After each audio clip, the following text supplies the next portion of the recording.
giving it enough time to close it down and to bring these terrorists to international trial and put them where they belong for what they've done. That's right. That's probably what it is. Well, look at his actions today. Look at how he's incisive. Day after he's elected, sworn in as president, 5 or 6 things are happening already. So I don't think he's messing around. I think that there's probably a plan. Always happen, but remember Obama's importance, like John Kennedy's importance, is going to be very much symbolic. The Democrats have the poets, and that's okay, because symbolism is important. There's no big strategy behind the closing of Guantanamo except one. Again, symbolic and important. Something went wrong. You know, the business of war crimes and Cheney and Bush, I mean, every president since Truman has done something that somebody thought was impossible, was terrible, including dropping the atom bomb. But something went wrong with the system. And it was important to stop the trials, because what Obama is saying is we got to see what's wrong with our system. It shouldn't take X number of years to prosecute a war or to prosecute a prosecution. So by stopping it, you know, he's not letting them free.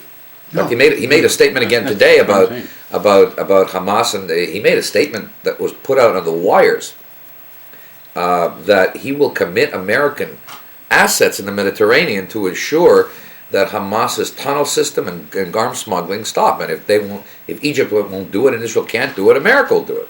So you're right, he's tough. But Guantanamo isn't about tough. Guantanamo is about, he's also saying, you know, we've got to look inward. What happened here?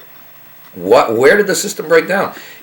Were these people held for information? If so, then the intelligence community, the American public have gotten.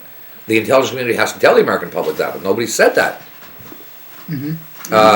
You've got a breakdown of a system. But wasn't it an executive order that put these guys in Guantanamo? That little Bush decided one moment in his paranoia time against terrorists that he made an executive order saying that these people are terrorists and therefore all of their rights are given up and they have no more rights, and then their rights are given up, but their rights were given up in the battlefield. The question is, why weren't they kept in the battlefield? And if they wanted to extract information, make an example of the 250. No, actually, the reason why Guantanamo was reopened was much more prosaic than that, and people forget this. The reason Guantanamo was open was because they didn't want to bring them into the States. Yeah. They were afraid that there'd be terrorist attacks, and the only place they had that was completely secure, that was also close to the States, was Guantanamo. Because remember, in World War II, the Americans brought a lot of German POWs to the United States.